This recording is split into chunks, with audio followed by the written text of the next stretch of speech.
అప్పగించి నీ కుమారుని బహుమానంగా మాకు అనుగ్రహించి అందులో ఉన్న ఆశీర్వాదాలు మాకు ఇచ్చినందుకు స్తోత్రం. మా కొరకై నీ కుమారుని చేయి మీరు విడిచిపెట్టారు. ప్రభువైన యేసు తన ప్రాణం కంటే మనకు ప్రేమించారు. గొప్ప రక్షణ ఇచ్చినారు, నిత్యత్వం ఉండే భాగ్యం ఇచ్చినారు. మీరు చేసిన మేలుకు వందనాలు. మీ శరీర రక్తం సాదృశ్యంగా ఉన్న రొట్టె రసం మా మధ్యలో ఉంది. యోగ్యంగా అందులో పాల్గొంచుకోవడానికి సహాయపడండి. యేసు ప్రభు నామమున వేడుచున్నాం తండ్రి.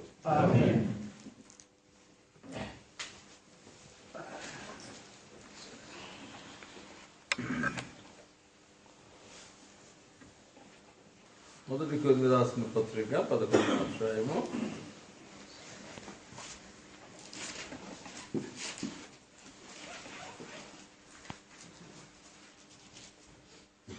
20 చదువుకున్నాం 20 నుండి. నేను మీకు అప్పగించిన దాన్ని ప్రభువును యేసు అప్పగించిన రాత్రి ఒక రొట్టెను ఎత్తుకొని కృతజ్ఞతాస్తుతులు చెల్లించి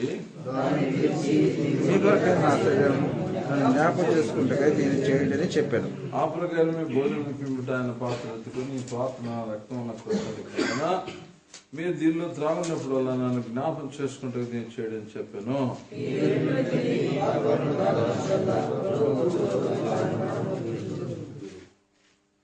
కాబట్టి ఎవడు అయోగ్యంగా ప్రభుకి రొట్టెను తినలేక ఆయన పాత్రను త్రాగున్నాడు. ప్రభుకి శరీరం గుచ్చి రక్తం గుచ్చి అపరాధేగను.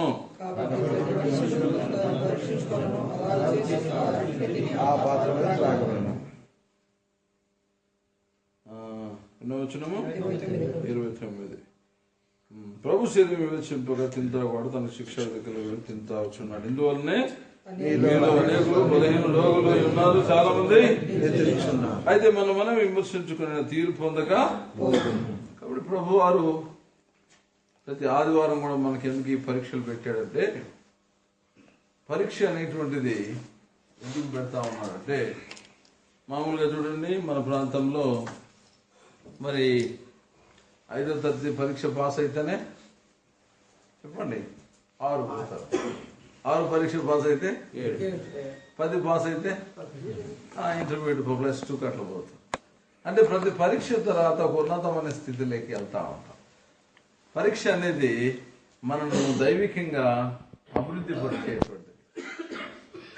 రెండవది పరీక్ష అనేటువంటిది మన లోపాలు సరిచేసుకునేటువంటి పరీక్ష. ఎందుకు పెడతారు పిల్లల కంటే ఇటు సరిగా చదివినాడా లేదా అని. చూసారా, మొదటిదేమో మనల్ని సరి చేయడానికి, రెండోదేమో మనం ఉన్నతమైన స్థితిలోకి తీసుకోవడానికి. కాబట్టి బైబిల్ గ్రంథంలో మరి ప్రతి మనుషుడు తను తాను ఎట్లుందంటే, ఇది పరీక్ష రాసిన తర్వాత పేపర్లు వేరే వాళ్ళ దగ్గరికి పోతాయి పరీక్ష పేపర్లు రుద్దడానికి. కానీ ఇక్కడ అట్లా కాదు. పరీక్ష పెట్టాడు, పేపర్లు రాసింది మనమే. మళ్ళీ ఏం చేసినాడు, మళ్ళీ ఇచ్చినాడు ఎవరి పేపర్ వాళ్ళకి. ఎందుకు? కరెక్ట్ చేసుకోండి. ప్రతి వాడు తను తాను నీ పేపర్ నువ్వే రుద్దుకోవాలా, నీ జీవితాన్ని నువ్వే సరి చేసుకోవాలా. నా జీవితాన్ని నువ్వు చేయలేవు, నీ జీవితాన్ని నేను చేయలేను. ఎవరి జీవితాలు వాళ్ళు తమ తాము సరి చేసుకోవాలి. కనుక అర్థమైందా? ఎవరికి ఈ రొట్టె బల్ల అంటే ఇక్కడ అంటాడు ఒక మాట,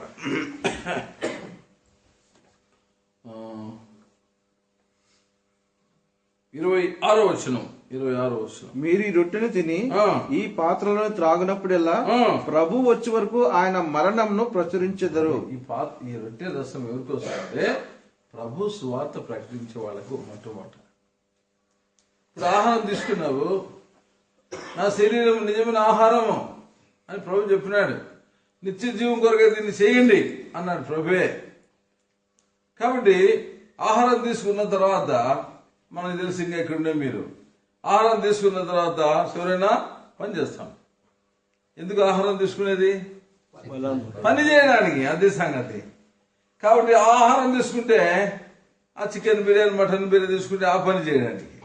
ఈ రొట్టె రసం తీసుకుంటే యేసు ప్రభు యొక్క పని చేయడం, ఆయన మరణాన్ని అనుసరించాలి. ప్రభు యొక్క ప్రేమ ఇతరులకు చెప్పడం. అన్నా ఈడెక్కడ అంటే ప్రార్థన చేస్తే దేవుడు తీసుకొని వస్తాడు. నువ్వు ప్రార్థన చేస్తే వ్యక్తులను తీసుకుని వస్తాడు. అర్థమైంది. ఒకరోజు నేను మదనపల్లె కడపలో చిత్తూరు జిల్లా మదనపల్లి మీటింగ్ అయిపోయి బస్ స్టాండ్కి వచ్చిన 12 గంటలకు రాత్రి. ఒక యవనస్తుడు పొద్దున్న మీటింగ్ లో చూసిన బస్సు ఎక్కుతున్నాడు దిగుతున్నాడు. ఏంట్రా బాబు అని చూస్తే దగ్గర పోయి తమ్ముడు ప్రేజ్ వచ్చినాడు. ఏంది బస్సు ఎక్కుతున్నావు దిగుతున్నాను అన్న, రాత్రిపూట బస్సులో డిపో అన్నీ ఉంటాయి. ఇక్కడ నా భారం ఏంటంటే ప్రతి బస్సులో ఎక్కేటప్పుడు అక్కడ రాసిపోతుంది యేసు రక్తం ప్రతి పాపంలో స్టిక్కర్ అంటించడం, దిగడం, ఇంకో బస్సు ఎక్కడం యేసు రక్తం ప్రతి పాపం కాదు, ఇంకో బస్సు ఎక్కడం రాసిపడి భారం మూసుకున్న వాళ్ళు నా దగ్గర రండి నేను మీకు అట్లా ప్రతి బస్సుకు స్టిక్కర్స్ అంటిస్తున్నాడు. ఏమైందంటే దేవుని పని చేయకుండా నేను భోజనం చేయకూడదని తీర్మానమునా భోజనం కూర్చున్నా గుర్తుకొచ్చింది అయ్యో ఎంత పని అయిందని వదిలిపెట్టించి పని చేసి అయిపోతానే మళ్ళీ పోయి ఏం చేస్తాం. ప్రభు పని చేయకుండా నేను భోజనం చేయను, ఎవరికి సువార్త అందించకుండా నేను భోజనం చేయను. కాబట్టి గుర్తు పెట్టుకో, ఈ రొట్టె రసం ఎవరి కోసము? ప్రభు యొక్క పని చేయడానికి, ప్రభు పని చేయాలి, సువార్త చేయడానికి, ప్రార్థన చేయడానికి. చూడండి, నేను హైదరాబాద్ నుండి వస్తున్నా మా ప్రాంతం కర్నూలు నుండి పోవాలి. ఫోన్ వచ్చింది ఈ లోపల, ఏమని ఫలానా సునీతక్కకు ఆపరేషన్ జరుగుతుంది హాస్పిటల్లో అలాంటి టైంలో. వెంటనే భర్త ఫోన్ చేసిన, అది కర్నూలే. కర్నూలు దగ్గర వస్తే నాకు అనిపించింది పాపం ఆపరేషన్ కర్నూలు ఫోన్లో ప్రార్థన చేసినా కానీ చూసిపోతే బాగుంటుంది కదా. అప్పుడు రాత్రి 1 గంట 30 నిమిషాలు 2 గంటలు అవుతూ ఉంటాం. నేనేమో డైరెక్ట్ టికెట్ తీసుకున్నా, అక్కడ మళ్ళీ 120 కిలోమీటర్లు పోవాలి నేను. అప్పుడు నా భార్య చెప్పినా నేను కర్నూలు దిగుతాను, హాస్పిటల్కి వెళ్ళి ప్రార్థన చేసి వస్తాను, వెళ్ళిపో. ఓకే అట్లా సరే. ఆమె బస్సు అక్కడ దిగింది, ఆమె వెళ్ళిపోయింది. నేను మెల్లిగా అడ్రస్ ప్రకారం వెంటనే బయటకు వచ్చి ఆడితే ఒక ఆటో నేను వస్తాను సార్. ఎక్కిన తర్వాత మెల్లిగా మాటలు వాడు తప్పిపోయిన గొర్రెపిల్ల రక్షించబడి తప్పిపోయినాడు. మాకేం చెప్తారా, వాడు సంతోషంగా హాస్పిటల్ తీసిపోయాడు. ఆడిపోతే అప్పుడే ఆమె మెలకువలోకి వస్తుంది, ఆపరేషన్ అయిపోయి. చూస్తేనే ఎంత సంతోషం అయిపోయింది. వచ్చినా అని ధైర్యం ప్రార్థన చేసి ఏదో చేయవలసిన పరామర్శ చేసి మళ్ళీ అదే ఆటోలో వస్తా ఉంటే, సార్ నా కోసం వచ్చినారు సార్ అంటున్నాడు ఆటో. సరే ఆటో దిగేసినాడు, వానికి ప్రార్థన చేసిన, వానికి ఇవ్వాల్సిన ఛార్జెస్ ఇచ్చిన, పోయి ఆడ కూర్చొని అప్పటికే 2 గంటలు తెల్లారుతుంది, 4 గంటల 3:30 ఆ టైం అనమాట, మంచి నిద్ర టైం. ఫోన్ చేసిన, అమ్మాయి ఎక్కడున్నావన్నా నా భార్య. అయ్యా ఇప్పుడే నేను ఆ బనగానపల్లి దాకా కొల్లిముల్ల రూట్ బస్సు పోతా ఉన్నాను. చాలా జాగ్రత్త, మంచిది, ప్రైజ్ దలాడు, నేను పోయి వచ్చిన నెక్స్ట్ బస్సుకు వస్తా లేదు, ప్రైజ్ దలాడు అనగా అంత దూరం బస్ స్టాండ్ కదా అది, అంత దూరం పిల్లగాడు కూర్చోను. విన్నాడు ప్రైజ్ దలాడు అంటున్నాడు. నేనేమో పాస్టర్ నేర్చున్నాను, నేరుగా వచ్చాను. సార్ మీరు పాస్టర్ అన్నాడు. అవును బాబు. సార్ నాకు ప్రార్థన చేస్తావా అన్నాడు. చేస్తానా, ఏం కావాలి చెప్పు. రేపు పోలీస్ సెలక్షన్ ఉంది సార్, దయచేసి ప్రార్థన చేసి సార్ సెలెక్ట్ అవుతుంటా అన్నాడు. అదేం పెద్ద సంగతి రా, మోకాళ్ళు నీకు మేలు జరగాలంటే ముందు నీ పాపాలు ఒప్పుకోవాలయా, తప్పకుండా నువ్వు సెలెక్ట్ అవుతావు. అట్లానా? అవును, బైబిల్ అంటుంది నీకు మేలు కలగకపోవడానికి కారణము నీ పాపమేనంది. అట్లానా? అయ్యో బాబోయ్, సార్ ఒప్పుకుంటాను సార్. అంత తెలియదు సార్, నాకు ఎట్ట చేయాలనో, అంత పాపాలన్నీ ఒప్పించిన ఒప్పుకున్నాడు. క్షమాపణ అడిగినాడు. మళ్ళీ చేయబెట్టి ప్రార్థిస్తూ, ప్రభా ఈ మధ్యరాత్రి కాలంలో ఎవరు దర్శించబడ్డాడు, రక్షించిన ఆయన ప్రార్థన చేసిన. బస్సు వచ్చింది. ఆశ్చర్యంగా ఫోన్ చేశాడు, సార్ పోలీస్ సెలెక్ట్ అయిందా సార్ అని ఫోన్ చేశాడు. చాలా సంతోషంగా మందిరానికి పోతాడు. ఆశ గల ప్రాణాలని దేవుడు నీకు లోపల ఉండాలా. నేను దేవుని పని చేయాలా, దేవుని సువార్త అందించాలా అనే ఆశ నీలో ఉండాలి. ఎవరి కోసం ఈ రొట్టె రసం చెప్పండి. ఇప్పుడు ప్రభు పని చేసేవాళ్ళు. అర్థమైందా? రెండవది, ఈ 10వ అధ్యాయంలో 2 చదవండి కరెక్ట్గా. అందరూ మోషేను బట్టి మేఘంలోను సముద్రంలోను బాప్తిసం పొందిరి. అందరూ ఆత్మ సంబంధమైన ఒకే ఆహారంను భుజించిరి. అందరూ ఆత్మ సంబంధమైన ఒకే పానీయను పానం చేసిరి. ఏలైనగా తమ్మును వెంబడించిన ఆత్మ సంబంధమైన బండలను త్రాగిరి. ఆ బండ క్రీస్తే. అయితే వారిలో ఎక్కువ మంది దేవునికి ఇష్టలుగా ఉండకపోయారు గనుక అరణ్యంలో సంహరింపబడిరి. రక్షించబడ్డారు, బ్యాప్టిజం తీసుకున్నారు, రొట్టెల్లో పాలు పంచుకుంటున్నారు, రసంలో పాలు పంచుకుంటున్నారు, కానీ దేవునికి ఇష్టంగా జీవించలేదు. ఎంత బాధకరమైన సంగతి.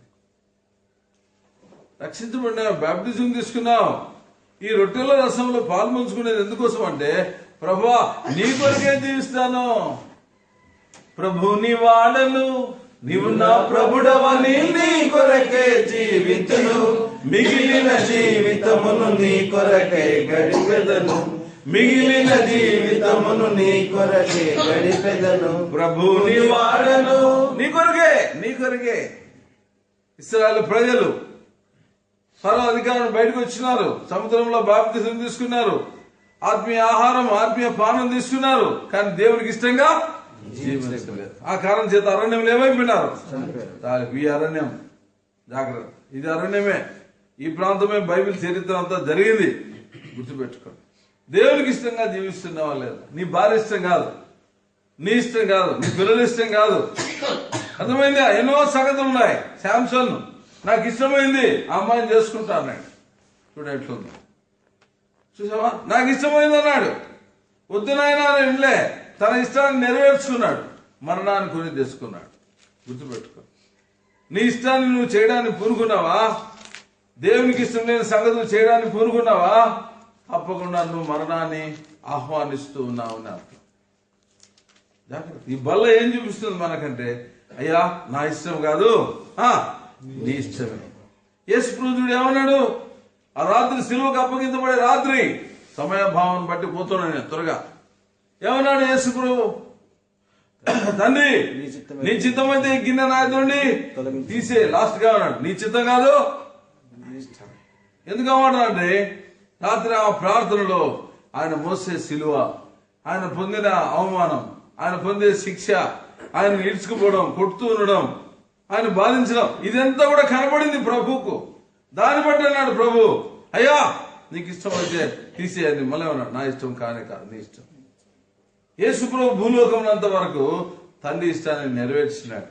మనం కూడా భూలోకమునంత వరకు ఎవరి కోసం జీవించాలా? చెప్పండి. ఎప్పుడైతే దేవునికి ఇష్టంగా నువ్వు జీవిస్తావో, యోహాను సువార్త 8:29, యోహాను సువార్త 8:29,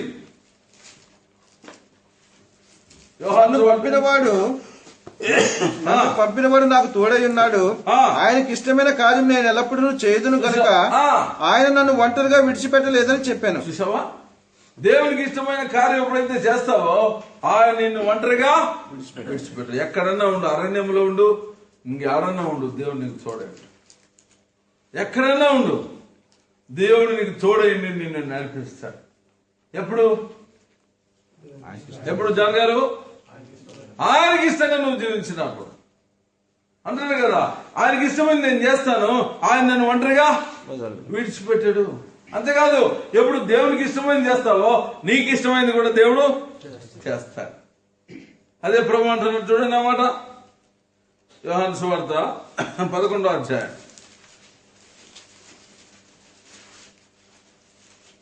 యోహాను సువార్త 11:42. మనవి వినుచున్నావని నేను ఎరుగుదును గాని నీవు నన్ను పంపిదవని చుట్టూ నిలిచి ఉన్న జన సమూహము నమ్మునట్లు వారి నిమిత్తమై ఈ మాట చెప్పిదనను. చూసావా? నువ్వు ఎల్లప్పుడూ నా మనవి వింటున్నావు. ఎట్లా? ఎల్లప్పుడూ నీకు ఇష్టమైంది నేను చేస్తాను, నీకు ఇష్టమైంది చేస్తాను కాబట్టి నాకు ఇష్టమైంది కూడా నీవు చేస్తావు. అంతే. దేవుని పిల్లలారా, దేవునికి ఇష్టమైంది చేయండి, మీకు ఇష్టమైంది దేవుడు తప్పకుండా చేస్తాడు. అది సంగతి. ఆయనకి ఇష్టం లేకుండా జీవించి దేవా నాకు సహాయం చేయి, దేవా నాకు సహాయం చేయమంటే ఏమంటాడు? మీ పాపములు మీకు మీ దేవునికి అడ్డముగా వచ్చినాయి. దేవునికి ఇష్టంగా జీవించు, నీకు ఇష్టమైన దేవుడు చేస్తాడు ఏదైనా కానీ. ఒక స్థలంలో ఒక వ్యక్తి మరి అప్పుల్లో ఉన్నాడు. వాక్యం విన్నాడు, ఆదరణ పొందాడు. మందిరానికి వస్తూ ఉన్నాడు. మా పక్కన విలేజ్. ఆయన అయ్యా పొలంలో బోర్ వేయాలా, ఇప్పటికి ఎన్నో బోర్లు ఫెయిల్ అయినాయి, అప్పులు తీరాలంటే నేను ఖచ్చితంగా పంట పండేయాలా, మీరు ప్రార్థన చేయనన్నా. కొన్ని 6 నెలల దాకా ప్రార్థన చేసి ఒక 6 మంది సేవకులు వెళ్ళి ఆ పొలంలో అంతా తిరిగి ఒక సాట ప్రార్థన చేసి వచ్చి ఆయనకున్న పరిజ్ఞానం బట్టి ఇక్కడ వేయండి అని చెప్పినాడు ఒక సేవ. ఓకే అయిపోయింది. మళ్ళా మేము ప్లాన్ చేస్తున్నాం. ఈ లోపల సబ్సిడీ అంటే గవర్నమెంట్ లోన్ సంబంధించి ఒక వెహికల్ వచ్చింది 1 year తర్వాత. అన్న వెహికల్ వచ్చిందన్నా, మీరు వచ్చి ప్రార్థన చేస్తే బోర్ స్టార్ట్ చేస్తామన్నా. సరే నేను వెళ్ళే లోపల ఆ పక్క విలేజ్ వాళ్ళంతా వచ్చి, ఏమయ్యా మీ యేసుప్రభుడు బోర్లు నీళ్లు పడతాయని కదా. లేదండి ప్రార్థన చేస్తాం. ఆయన అంటున్నాడు నువ్వు ప్రేర్ చేయాలా. సరే నేను మోకాలుండి ప్రభా ఏరియా మనలాంటి శోభం గలవాడే, వర్షం కురవమంటే కురిసింది. నేను కూడా మానవుని సమృద్ధి జలం ఇక్కడ పడాలా అని ప్రార్థించి స్టార్ట్ అయింది. బోర్ స్టార్ట్ అయింది. ఇక నేను బైబిల్ తీసుకుని బయలుదేరా. పాస్టర్ ఏడికి పోతున్నావు ఏమిటంటే నీళ్లు పడతాయని చెప్పినావు కదా, నీళ్లు పడేంత వరకు కూర్చో అంటే అర్థం నీళ్లు పడకపోతే నీకు పడతాయని. చూసినా ఇప్పుడు ఎట్లా చేయాలి, ఇప్పుడు పెద్ద పరీక్ష కదా. ఆ చెట్టు కింద కూర్చొని స్వామి నీళ్ళు బతికించాలి. అది ఎండాకాలం ప్రార్థన చేసుకుని కూర్చున్న 110 120 ఒక్క సుక్క నీళ్ళు వాడు వచ్చినాడు ఏడ్చుకుంటా సర్పగతరాయుడు అందరికీ సరుకుడు ఈ పాత్ర వీళ్ళు దేవుడు చెప్పినాయంట నీళ్లు పడతాయంట అన్నట్టు ఒకడు గురుకుడు ఒకడు ఈడు ఏడ్చుకున్నా వస్తుంది. ఇక నేనే చేయాలా, పోదామంటే పరిస్థితి తను లేదు.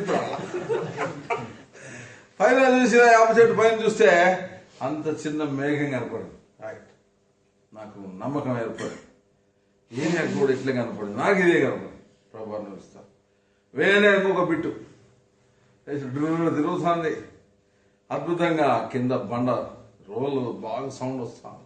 కొద్దిసేపటికి బండ పగిలే 2.5 inch వాటర్ వచ్చింది. చూసుకో మొత్తం చుట్టుకునేది ఇంకా బోర్ చుట్టూ. ఈయన పరిగెత్తు అప్పుడు దాకా ఏడ్చుకుంటూ కూర్చునేదే. అయిపోయి చూసి మంచిగా దొరికింది సార్, మంచిగా దొరికితే అందరూ అయిపోయి నా చుట్టూ తిరుగుకున్నారు. నీళ్ళు వస్తాడా కదా సార్ అని. ఏమే పొలంలో పాఠం చేస్తారు మా పొలంలో సార్ మా పొలం పాఠం చేస్తారు.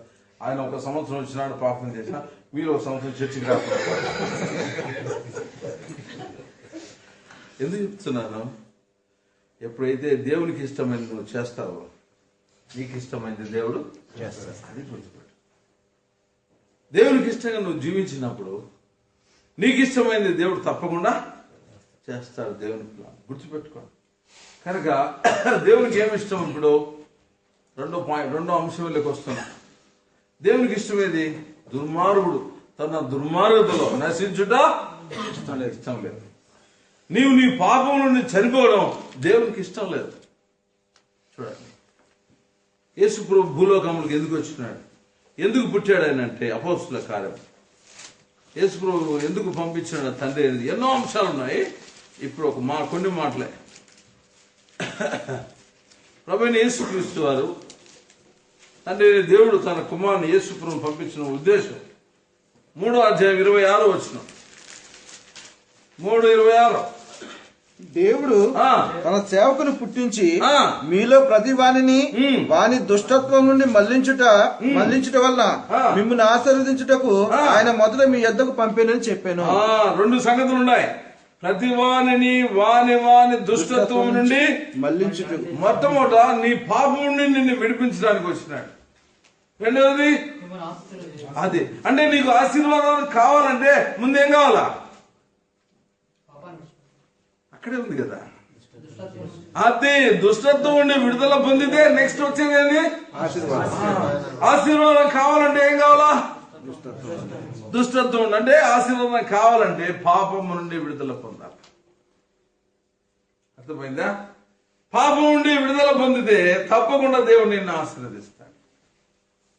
ఉదాహరణ మనము గమనిస్తున్నాము. అయ్యా అడుక్కుంటారు. బుద్ధి పుడితే 1 రూపాయి వేస్తావు, 1 కేడీ వేస్తావు, లేకుంటే లే. అదే కొడుకున్నాడు. అయ్యా రెడీ ఏం అర్జెంటుగా నాకు 5 కేడీ అన్నాడు. ఎందుకు? అధికారం ఉంది. నీ దగ్గర లేకున్నా ఇవ్వడానికి నువ్వు సిద్ధపడతావు. అమ్మా నా కొడుకునైనా నా కొడుకు ఇవ్వాల్సిందే. అడగడానికి అధికారం ఉంది, ఇవ్వడానికి అధికారం. వేరే వాడు అడిగితే ఇస్తావా? బుద్ధి పుడితే ఇస్తావు. అది అర్థమైందా? స్కూల్ వదిలినారు, మన డేవిడ్ గారు అక్కడ ఉన్నారు, ఏమన్నా ఉన్నారు అక్కడ అంటే పాప ఉందినా, పాప ఉందా స్కూల్లో? 600 మంది పిల్లలు ఉన్నారు, అందరి మీద దృష్టి లేదు ఆయనకు. ఎవరి మీద ఉంది? తన బిడ్డ మీద. అది సంగతి. నువ్వు దేవుని బిడ్డ అయినప్పుడు దేవుని దృష్టి నీ మీద ఉంటుంది. నువ్వు ఎడారిలో ఉండు, కువైట్ లో ఉండు, ఖత్తర్ లో ఉండు, దుబాయ్ లో ఎడనా ఉండు, కానీ నువ్వు మాత్రం ఆయన బిడ్డవైతే నీ విషయమైన బాధ్యత ఎవరికి ఉంది? దేవునికి ఉంది. నువ్వు దేవుని బిడ్డమైనప్పుడు దేవుడు ఎలా జీవిస్తాడో నువ్వు అలా జీవిస్తావు. ఆయన అన్నాడు, నేను పరిశుద్ధుని కనుక చూసావు. అది చూడండి, ఇదే ఎడారిలో, ఇదే ప్రాంతంలో మన బైబిల్ చరిత్ర అంతా జరిగింది. అమ్మ నాయనకు దూరం అయిపోయినాడు పాపం. యోసేపు అమ్మివేయబడ్డాడు, దాసుడు అయిపోయినాడు. మీలాగనే ఈడ ఎంత పద్యం ఉద్యోగం చేసినా మనం అంతా వాళ్ళకి సర్వీస్ చేయాలన్నాడు ఒక ఆయన. నిజమేనా? అది కరెక్టే. ఎంత టాప్ ఉద్యోగం చేసినా వాళ్ళ దగ్గర మనము పని వాళ్ళ మీద సర్వెంట్స్ అన్నాడు. ఇదే ప్రాంతంలో ఆయన సర్వెంట్ గా అమ్మబడ్డాడు పాపం. అయితే దేవుడు చూడే ఉన్నాడు. అయితే ఆ సర్వెంట్ మీద ఎవరు కన్నేసినారు? ఆ యజమానురాలు, పోతిఫర్ యజమానురాలు, ఆయన భార్య. బాబు పాపం చేయని ప్రోత్సహిస్తున్నాడు. అమ్మా ఎడారే, మా అమ్మ నాన్న లేరు, మా ఊరు లేరు, నేను సర్వెంట్ను, నీ మాట వినకపోతే ఎలా పరిస్థితి నాకు తెలుసు, కానీ ఒకటి, నా దేవుడు నన్ను చూస్తున్నాడు. నా పిల్లలు కాదు, నా అన్నదమ్ములు కాదు, నా అక్కదేవులు కాదు, నా ఊరు వాళ్ళు కాదు, ఎవరు నన్ను చూడడం, నన్ను చూసేది ఎవరు? దేవుడు చూస్తున్నాడమ్మా. నేను ఈ పాపము చేయలేదు. దేవుని భయం అండి, అది దేవుని కొరకు జీవించడం అంటే. ఇది ఎవరు లేరు పాపం చేయడానికి ఫుల్ లైసెన్స్, కానీ ఎవరు చూస్తున్నారు? దేవుడు. ఎప్పుడు దేవుని దృష్టిలో నువ్వు ఉంటావో నిన్ను విడిపించే బాధ్యత ఆయనది, నిన్ను రక్షించే బాధ్యత ఆయనది. ఎందుకు? ఒరే నా బిడ్డ దూరా, నా బిడ్డ దూరా, ఇక్కడ ప్రాంతం లేదు, మందిరం లేదు, బల్ల లేదు, ఏం లేదు, వీడు ఎంత పరిశుద్ధంగా జీవిస్తున్నాడో. ఇట్లాంటి మీటింగ్ కూడా జరగలే ఆ రోజు. బైబిల్ స్టడీ లేదు, బైబిల్ కూడా లేదు. ఇంటికాడ ఇన్న వాక్యాలు ఏమిన్నాడో ఏమో యోసేపు తను తాను పరిశుద్ధపరుచుకున్నాడు. నా దేవుడు నన్ను చూస్తున్నాడు, నా దేవుడు నన్ను చూస్తున్నాడు, నా దేవుడు నన్ను చూస్తున్నాడు. ఇట్లా మాట్లాడు, ఇట్లా చేయను, ఇలా చేయను, నా దేవుడు చూస్తున్నాను. ఆ గమనంతో బతికినాడు. జైలు వేసినాడు, ఆడ కూడా దృష్టి దేవుని మీదే. అయ్యా ఈ జైల్లో కూడా నువ్వు నన్ను చూస్తున్నావు. వా ఏ విశ్వాసం, ఎన్ని ప్లాన్లు. మళ్ళా పాపం కొంచెం ఎంత దేవుని మీద ఆధారపడినా కొంచెం కొంచెం మనిషి మీదకి వచ్చేసినాడు. రే మీ కలభావం చెప్పినా ఒకటి చచ్చిపోతాడు, ఒక బతుకుతారా, పైకి పోతాను, కొంచెం రికమెండేషన్ చేయను రా అన్నాడు. ఎవరు? యోసేపు. వాడు మర్చిపోయినాడు. ఎందుకు? నా మీద ఆధారపడినా మనుషుల మీద ఆధారపడతా కానీ వాడిని మర్చిపోతాడు చేసినాడు. ఎవరు? దేవుడు. దేవుడు. లాస్ట్ ఆయన బుద్ధి ఉంది, పొరపాటు అయింది. ఎన్ని రోజులు పెడతా గుర్చు, ఈ అడవిలో ఉంటా ఏమన్నా కానీ అయిపోయా. రాజు కళ వచ్చింది. కలభావం చెప్పేవాళ్ళు ఎవరు లేరు. వాళ్ళు ఆడే ఉన్నాడు. పో నీళ్ళు ఉంది సార్. ఏం సార్ కళ వచ్చిందిరా, ఎవరు చెప్పుకున్నాడు? సార్ సార్ ఒకడు ఉన్నాడు జైల్లో, తీసుకురాబడ్డా అని పట్టుకున్నా చెప్పా. అయ్యో బాబు ఇంత జరుగుతుందా, ఇంత అపాయం వస్తుందా, ఇంత కరువు వస్తుందా? బాబు నువ్వే రాజు, అభియోగి సరిగ్గా ఏం చేస్తావు చేసుకో, లోడ్ చేసి పెట్టు. ప్రెజెంట్ టు ప్యాలెస్, ఇంగ్లీష్ లో బాగుందన్నమాట. చెరసాల నుండి సింహాసనానికి వెళ్తున్నాడు. కారణం ఏంటో తెలుసా? ఆ దేవుని భయం కలిగి జీవించినాడు. ఆ దేవుని కొరకు జీవించినాడు కాబట్టి అక్కడ దాసుడు కాదు. ఇప్పుడు ఎవరండి? రాజు. గుర్తుపెట్టుకో, పాపం చేసిన వాడు బతకంటే వాడు దాసుడే. పాపాన్ని ద్వేషించిన వాడు ఎప్పటికైనా వాడు కింగే. ఏ అడవిలో ఉండు, ఎక్కడైనా ఉండు, పాపాన్ని ద్వేషించిన వాడు తప్పకుండా రాజరికానికి వస్తాడు. పాపాన్ని ఇష్టపడిన వాడు బతుకంతా గులామే, సలాం చేయాల్సిందే. గుర్తుపెట్టుకో, దేవుడు వచ్చింది నీ పాపము నుండి నిన్ను విడిపించి, రెండవది నిన్ను ఆశీర్వదించడానికి. అర్థమైందా? యేసు ఎందుకు వచ్చినా అనుకున్నా? నీ చెడు జీవితం నుండి నిన్ను విడిపించి, రెండవది నిన్ను 33 సంవత్సరాల క్రితం పాపంలో ఉండి నెమ్మది లేక నరకం ఎట్టుందంటే మా ఇంట్లో ఉంది. అట్లాంటి భయంకరమైన జీవితం మా కుటుంబం కడపలో. సావడానికి సిద్ధపడ్డా. నాకున్న అలవాట్లు తప్పించుకోవడానికి, నా వల్ల కాక, ఉద్యోగం లేదు. ఒరే నీ బతికితే నీకు చదువు రాదురా, నీకు ఉద్యోగం రాదురా అందరూ అన్నవాళ్లే, ద్వేషించిన వాళ్ళే. బయట వాడు నా సాగు కోరుకుడు, ఇంటి వాడు నా సాగు కోరుకుడు. ఎందుకు ఈ బ్రతుకు? అవునా, ఎందుకు ఈ బ్రతుకు? చచ్చిపోదాం. ఇది నా పరిస్థితి. అయితే ఆ ప్రేమగల దేవుడు సువార్త అందించాడు. తండ్రి నిజంగా నన్ను ప్రేమిస్తున్నాను, నేను పాపని క్షమించు. ప్రభు దేవునికి వచ్చి జీవితం మార్చేశా, బ్రతుకు మార్చేశా. మొట్టమొదట నా పాపం నన్ను విడిపించేసాడు. అయిపోయా. ప్రభువా ఇంత పాపం క్షమించినావు, బతకడానికి అంత ఉద్యోగం ఇయ్యా. అంతే. కడప ఎంప్లాయ్మెంట్ ఆఫీస్లో ఉద్యోగం వచ్చింది. ఎంత అద్భుతం. గేట్ దగ్గర కూడా రానిచ్చిన వాళ్ళు కాదు నన్ను, కానీ అక్కడ ఉద్యోగం వచ్చింది. మొత్తం జిల్లాలో ఉండే వాళ్ళందరూ వచ్చినా నా దగ్గరికి ఉద్యోగాలకు, ఇంటర్వ్యూల కోసం. వీళ్ళ మామగారు జోసఫేనా మామయ్య కదా, జోసఫ్ నా దగ్గర 6 దినాలు వచ్చేవాడు. నాకు ఇంటర్వ్యూ ఇచ్చిన ఒక ఉద్యోగం కావాలని నా దగ్గరికి ఎంతో మంది. అయితే చేయగలిగిన మేలు చేస్తూ వచ్చిన. తలంపు ఏంటంటే అదే ప్రాంతంలో దాసుని బతికినాను, అదే ప్రాంతంలో రాజును చేసిన దేవుడు యేసు ఎవరనుకున్నాం? 41:51 ఆదికాండం 41:51 త్వరగా. ఆదికాండం 41:51. అప్పుడు యోసేపు, దేవుడు నా సమస్త బాధను నా తండ్రి ఇంటి వారినందరినీ నేను మర్చిపోవాలంటూ చేశానని చెప్పి తన జ్యేష్ఠ కుమారునికి మనస్సే అని పేరు పెట్టిను. తర్వాత అతడు నాకు బాధ కలిగిన దేశమందు దేవుడు నన్ను అభివృద్ధి పొందించినని చెప్పి రెండో వారికి ఎఫ్రాయిము అని పేరు పెట్టిను. ఎవరనుకున్నావు యేసు ప్రభు అంటే? తండ్రి నీకు అనుగ్రహించిన యేసు ప్రభు ఎవరు? నిన్ను ప్రేమించిన యేసు ప్రభు ఎవరు? అక్కడ రాయబడింది, నా బాధలన్నీ మర్చిపోయేటట్టు చేసిన దేవుడు. బా చూసావా, వచ్చి ఎడారిలో పడ్డావు, ఎన్ని బాధల్లో ఉన్నావు. ఫోన్ చేసినప్పుడు పోలేడానికి అవకాశం ఉండదు, మాట్లాడడానికి అవకాశం ఉంది కానీ చూడడానికి అవకాశం ఉంది. ఎందుకు బాధలు? ఒక సహోదరి మొన్న వచ్చి గుండె బాధలు నేడుస్తుంది.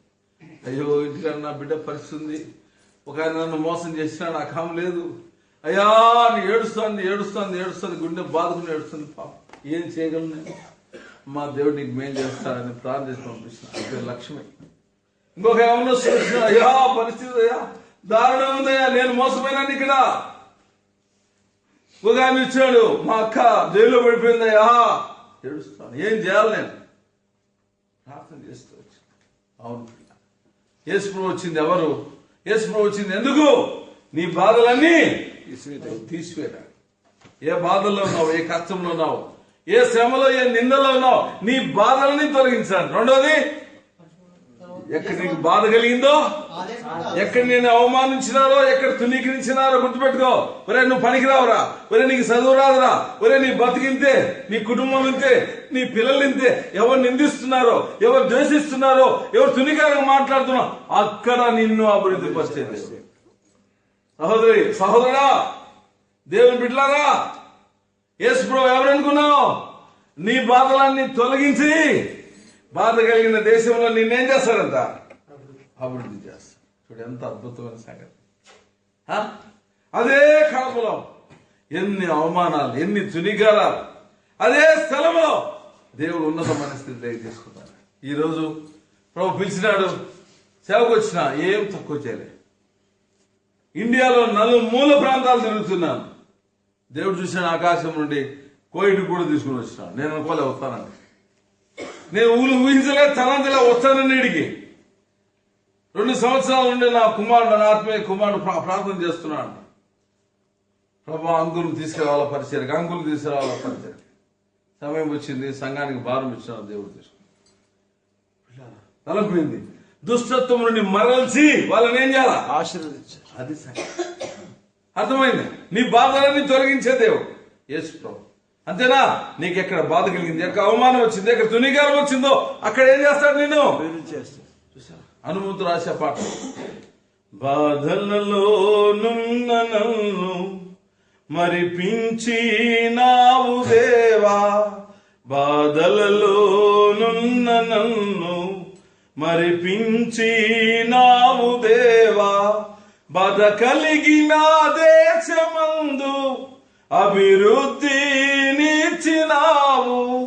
బాధ కలిగిన దేశమందు అభివృద్ధినిచ్చినావు. రాజుల రాజు యేసే, ప్రభువుల ప్రభువు యేసే. రాజుల రాజు యేసే, ప్రభువుల ప్రభువు యేసు. ప్రభు ఎవరు? నీ బాధలన్నీ తీసివేసేవాడు. బాధ కలిగిన దేశంలో నిన్ను అభివృద్ధి. ఎందుకు వచ్చాడు యేసు ప్రభు?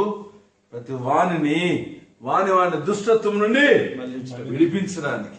రెండవది ఆశీర్వదించడానికి. వా, ఏం అద్భుతమైన. నీకు ఆశీర్వాదం కావాలంటే ముందు ఏం కావాలా? పాపాలను వదిలేయడం. దుష్టత్వం నుండి నువ్వు ఎస్. నీ దగ్గర 100 రూపాయలు ఉంది. నేను అర్జెంట్ రూపాయలు 10 రూపాయలు తీసుకో కొడుకు. ఉంది కాబట్టి ఇస్తున్నావు.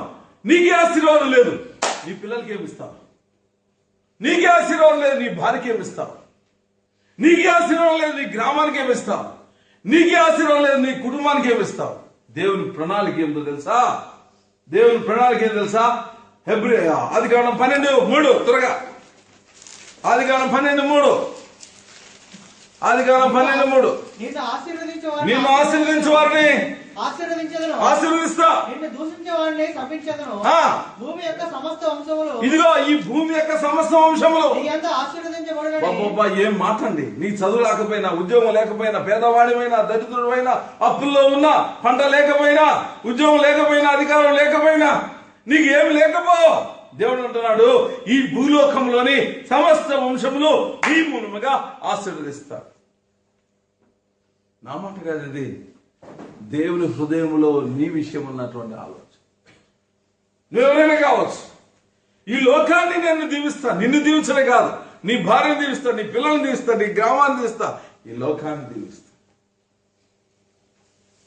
మొదటి వచనం, యెహోవా నీవు లేచి నీ దేశం నుండి, నీ బంధువుల యొద్ద నుండి, నీ తండ్రి నుండి ఇంట నుండి బయలుదేరి నేను నీకు చూపించే దేశంలోకి వెళ్ళుము. నిన్ను గొప్ప జనముగా చేసి. చాలు. నీ తల్లిదండ్రులు, నీ బంధువుల్ని, నీ దేశం ఏం చేయాలంట? అది సంగతి. దేవునికి ఇష్టం లేని సంగతులు విడిచిపెట్టు, నేను నీకు ఆశీర్వాదం ఇస్తాను. దేవునికి ఇష్టం లేని సంగతులు పట్టుకొని ఉన్నావు, నీకు దీవెన రావు. గుర్తుపెట్టు. దేవుని ఆశీర్వాదం నీ మీదకి రావాలంటే దేవుని మీద నువ్వు ఆధారపడాలి. నీకు ఇష్టమైంది దేవునికి కష్టంగా ఉంది.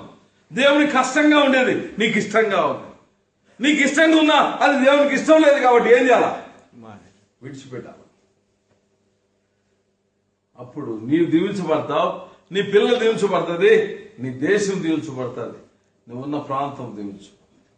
ప్రార్థన చేసుకుందాం. మొక్కలు ఉండండి, శబ్దం చేయొద్దు, కళ్ళు మూసుకో. ప్రభు నీతో మాట్లాడినాడా? తీర్మానం చేయి. ప్రభువా, నిజంగా నాకు ఆశీర్వాదం లేదు, నా పిల్లలకి ఏమి ఇస్తాను? ప్రభువా, నువ్వు వచ్చింది నా దుష్టత్వం ఉండి, నా పాపం ఉండి నన్ను విడిపించడానికి వచ్చి నీవు శిలువకు బంధించబడ్డావు. నాకు ఆశీర్వాదం ఇవ్వడానికి నువ్వు శాపాన్ని పొందినావు. ప్రభువా, పాపంలో ఉన్నానయ్యా, క్షమించు నాయనా. నెమ్మది లేదు, నాకే దేవుని లేదే, నా పిల్లలకి ఆడది. నాకే దేవుని లేదే, నా ఊర్లో ఎక్కడిది. నాకే దేవుని లేదే, నా వాళ్ళకి ఎక్కడిది. ప్రభువా, కారణం ఏంది? నా పాపమే, క్షమించు. నన్ను విడిపించడానికి నువ్వు వచ్చినావు, నన్ను దీవించడానికి నువ్వు వచ్చినావు. ఇదిగో ప్రభువా, ఈ స్థలంలో నేను తీర్మానం చేస్తున్నాను, పాపనైనా నన్ను క్షమించు, రక్తంతో కడుగు. ఇది పాప క్షమాపణ కొరకైన పిలుపు, గుర్తుపెట్టుకోండి. ఎవరైతే తీర్మానం చేస్తున్నారు, ప్రభువా క్రిస్మస్ అంటే ఇదేనా తండ్రి, నా కొరకు యేసు ప్రభువును పంపించింది ఎందుకు? నా పాపం నుండి నన్ను విడిపించి నన్ను ఆశీర్వదించడానికా? నాకు ఆశీర్వాదం లేకపోవడానికి నా పాపాల కారణము అయితే ఒప్పుకుంటున్నాను, క్షమించు. పాపిని యేసు ప్రభువు అన్నాడు, నా ఎద్దుకు వచ్చువాన్ని నేను త్రోసివేయాను. అయ్యా, ఏ బాధలో ఉన్నావు, ఏ కష్టంలో ఉన్నావో సహోదరుడా, ఏ అవమానంలో ఉన్నావో దేవుడు నేను విడిపిస్తాడు. నేను విడిపించే కాదు, నిన్ను దీవిస్తాడు. నిన్ను దీవించడే కాదు, నీ కుటుంబాన్ని, నిన్ను బట్టి కొన్ని వేల మంది దీవించబడతారు. ఎందుకు ఈ దీవెన లేదంటే నువ్వు పాపాన్ని విడిచిపెట్టని కారణం చేతనే, దేవునికి ఇష్టం లేని సంగతులు విడిచిపెట్టని కారణం చేతనే, దేవుని మీద ఆధారపడడం లేని కారణం చేతనే నీకు దీవెన లేదు. నిజంగా నీకు దీవెన కావాలా? నీ పాపాలు ఒప్పుకుంటున్నావా? ప్రభా పాపని క్షమించిన అడుగుతున్నావా? అటైతే నీ కుర్చీ పైకి చూపించు. ఈరోజు నా పాపాలను ఒప్పుకుంటున్నాను ప్రభా, ఇదిగో నా తీర్మానం. నీ కుర్చీ పైకి కళ్ళు మూసుకో, అటు చూడొద్దు. నిజంగా నువ్వు తీర్మానం చేస్తుంటే నీ కుర్చీ చూపించు. నీకు ఒక ప్రార్థన చేస్తాం. సహోదరా, ప్రభు నేను దర్శించును గాక. సహోదరా, ఇంకెవరు సిగ్గుపడద్దు. దేవుడు నిజంగా నీతో మాట్లాడినాడా? చేయొచ్చు. అటు చూడవా, కళ్ళు మూసుకో. నీకు ఆశీర్వాదం కావాలా? నీ ద్వారా నీ కుటుంబానికి దీవెన కావాలా? అనేకులు ఆశీర్వాదకరంగా ఉంచాలని దేవుడు కోరుకుంటున్నాను తెలిసిందా? నీ పాపాలే దీనికి కారణం ఒప్పుకుంటున్నావా? ప్రభా పాపని క్షమించు. నిజంగా నువ్వు అడుగుతా ఉంటే నీ కుడి చేయొచ్చు. ఇంకెవరు సిగ్గుపడదు. సహోదరుడా, ప్రభు నేను బలపరచును కాక. సహోదరుడా, ప్రభు నేను బలపరచును కాక. సహోదరుడా, దేవుడు నేను తీర్మానం స్థిరపరచును కాక. ఇంకెవరు సిగ్గుపడద్దు. ఇంకెవరు ఈ విద్యలో ఈ ప్రాంతంలో ఉండేవాళ్ళు ఎవరైతే తీర్మానం చేస్తారు మీ కుడి చేయొచ్చు చూపించు. ఇంకా కనబడిందని చేయొద్దు, సిగ్గుపడదు. సహోదరుడా, ప్రభు నిన్ను రక్షించును కాక. ఇంకెవరు? ముగిస్తున్నాను. దేవుడు నిన్ను దాటిపోక ముందుగానే, ఇదిగో ప్రభా నువ్వు నాకు కావాలి, నేను పాపంని విడుదల పొందుతున్నాను, పాపిని క్షమించు, నన్ను ఆశీర్వదించు ప్రభా, నన్ను ఆశీర్వదించేంత వరకు నేను నిన్ను విడిచిపెట్టను అనే తీర్మానం చేస్తున్నారు. మీ కుడి చేతి చూపించు. ఇంకెవరు సిగ్గుపడవద్దు. అటు చూడవా. నిజంగా తీర్మానం చేస్తున్నావా? నీ చేయి చూపించు. ప్రభు క్షమిస్తాడు, నీ బాధలు తొలగిస్తాడు, నీకు ఆదరణ ఇస్తాడు. ఎవరు చేతులు ఎత్తిన వాళ్ళు లేచి నిలబడి నీ కొరకు ప్రార్థన చేస్తాను. త్వరగా సిగ్గుపడద్దు, భయపడద్దు, కళ్ళు మూసుకోండు, అటు చూడద్దు. ప్రభు నీతో మాట్లాడుతున్నాడు, ప్రభు నేను తాకుతా ఉన్నాడు. అటు చూడదు, కళ్ళు మూసుకో. దేవుడు నీతో మాట్లాడుతున్నాడు, దేవుడు నేను తాకుతున్నాడు. మౌనంగా తల నుంచి కళ్ళు మూసుకో, లోపల హృదయంలో ప్రార్థన. ఇంకెవరు సిగ్గుపడుతున్నావా? జాగ్రత్త, దేవుడు నీతో మాట్లాడుతున్నాడా? తీర్మానం చేస్తా. ఇంకెవరు నిలబడిన వాళ్ళు నాతో పాటు పలకండి. రెండు చేతులు జోడించండి, కళ్ళు మూసుకోండి, నాతో పాటు చెప్పండి. ప్రియమైన యేసు ప్రభువా, నిజంగా నేను పాపినయ్యా, నన్ను క్షమించయ్యా. నీ పరిశుద్ధ రక్తంతో నన్ను కడుగయ్యా. యేసయ్యా, నా హృదయంలోకి రా, నన్ను నీ బిడ్డగా చేసుకోనండి. నీ కొరకు జీవిస్తాను, నన్ను బలపరచు ప్రభువా. నాకు ఆశీర్వాదం లేదు, నా కుటుంబానికి ఆశీర్వాదం లేదు. దేవా, నా కొరకు వచ్చావు, సిలువలో మీ రక్తం కార్చావు, నా కొరకు మరణించి లేచావు. పాపినైన నన్ను క్షమించు, నా హృదయంలోకి రా, నన్ను నీ బిడ్డగా అంగీకరించు. నా పాపాలు క్షమించినందుకు వందనాలు. యేసు ప్రభు నామమున అడుగుచున్నాము తండ్రి, ఆమేన్. అట్లే ఉండండి. మీకు కార్డ్స్ ఇస్తారు, తర్వాత రాసి అడ్రస్ ఇస్తే మీ కొరకు దైవజనులు ఈ ప్రాంతం ప్రభు బిడ్డలు ప్రార్థన చేస్తారు. అట్లే ఉండండి, మీకు కార్డ్స్ ఇస్తారు. కార్డ్స్ అయిపోతే పేపర్ ఇచ్చేయండి, వైట్ పేపర్. అట్లే ఉండండి, మీతో వాళ్ళంతా ప్రార్థనలో ఉండండి. అది కేవలము మీ తీర్మానం కొరకు కార్డు, మీ సెల్ నంబరు, అడ్రస్ రాసిస్తే మేము ఇండియాకి వెళ్ళాక అక్కడ ప్రార్థన చేస్తాం, ఇక్కడ కూడా నీ కొరకు ప్రార్థన చేస్తాం. కార్డు తీసుకోండి. కార్డు అయిపోతే పేపర్ చిచ్చి ఇవ్వండి, నోట్స్ ఎవరైనా.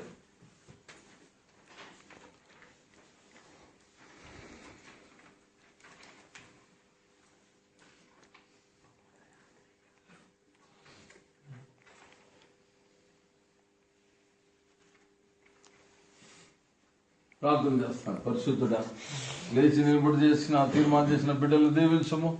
పరిశుద్ధాత్మ చేత వారిలో కార్యం జరిగించు. నిత్య జీవానికి వారిని వారసులుగా చేయండి. వారిని దీవించండి. అనేకులకు దీవెనకరంగా చేయండి. మీ ఆశీర్వాదం కోరుకుంటూ యేసు పరిశుద్ధ నామమున వేడుచున్నాము తండ్రి. కూర్చోండి, ముఖాల మీద ఉండండి. బల్ల దగ్గర ప్రార్థన చేసి బల్ల వెళ్తాం.